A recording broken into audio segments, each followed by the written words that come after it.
Éric Thibault, vous êtes météorologiste ici à l'aéroport de Charleroi.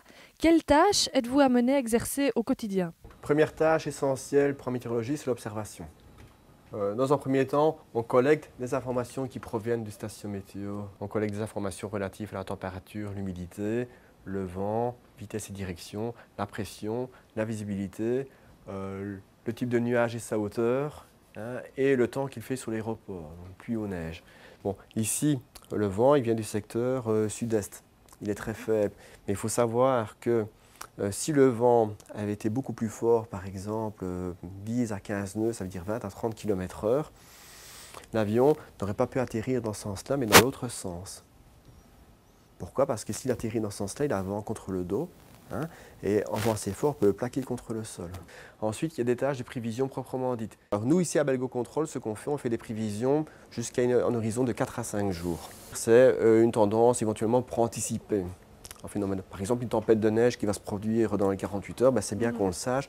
Comme ça, ici, les pompiers sont prêts pour cet événement. Je veux dire, à faire en sorte que c'est très peu d'incidence sur le trafic de l'aéroport. Il faut savoir qu'en météorologie, ça change tout le temps. Vous avez une condition actuellement et dans 10 minutes, vous pourrez très bien avoir une autre condition. Et c'est valable ici pour Charleroi, c'est valable pour Malaga, c'est valable pour Tenerife. Donc ça veut dire que nous, nos principales activités, c'est faire un centre de veille. C'est-à-dire veiller, regarder s'il n'y a pas un phénomène météorologique dangereux pour l'aviation qui se produit, qui est en cours de se produire ou bien qui va se terminer. En fait, aujourd'hui, on a l'influence d'un front. Hein, et ce front a tendance à donner d'une part des stratus bas, et d'autre part un peu de pluie qui a tendance à réduire la visibilité. Ça veut dire que par exemple, le pilote d'un petit avion il va avoir du mal à effectuer ses mouvements aujourd'hui. Il y a des conditions qui sont en dessous des minimums dont il a besoin pour pouvoir décoller ou atterrir. Concernant les avions de ligne, il n'y a pas de problème. La seule chose qu'il y a, c'est que cet après-midi, il y a des orages qui sont prévus sur nos régions. Donc là, si le cas se vérifie, il faudra prévenir les clients.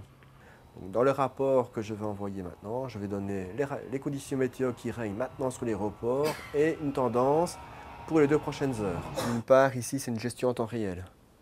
Donc ça veut dire qu'il faut il faut être vigilant tout le temps. Le but, c'est de garantir la sécurité de tous les clients, à savoir évidemment le pilote de l'avion, les passagers et bien sûr donc tout personnel qui œuvre sur le sol. Donc on a vraiment des exigences en matière de sécurité qui sont très très draconiennes. Alors maintenant, je viens d'envoyer 2 types de messages. Donc le premier, c'était le message qui part ici. Alors ça, c'est pour nos clients internes. Et le deuxième message, c'est à destination en fait, des clients du monde entier.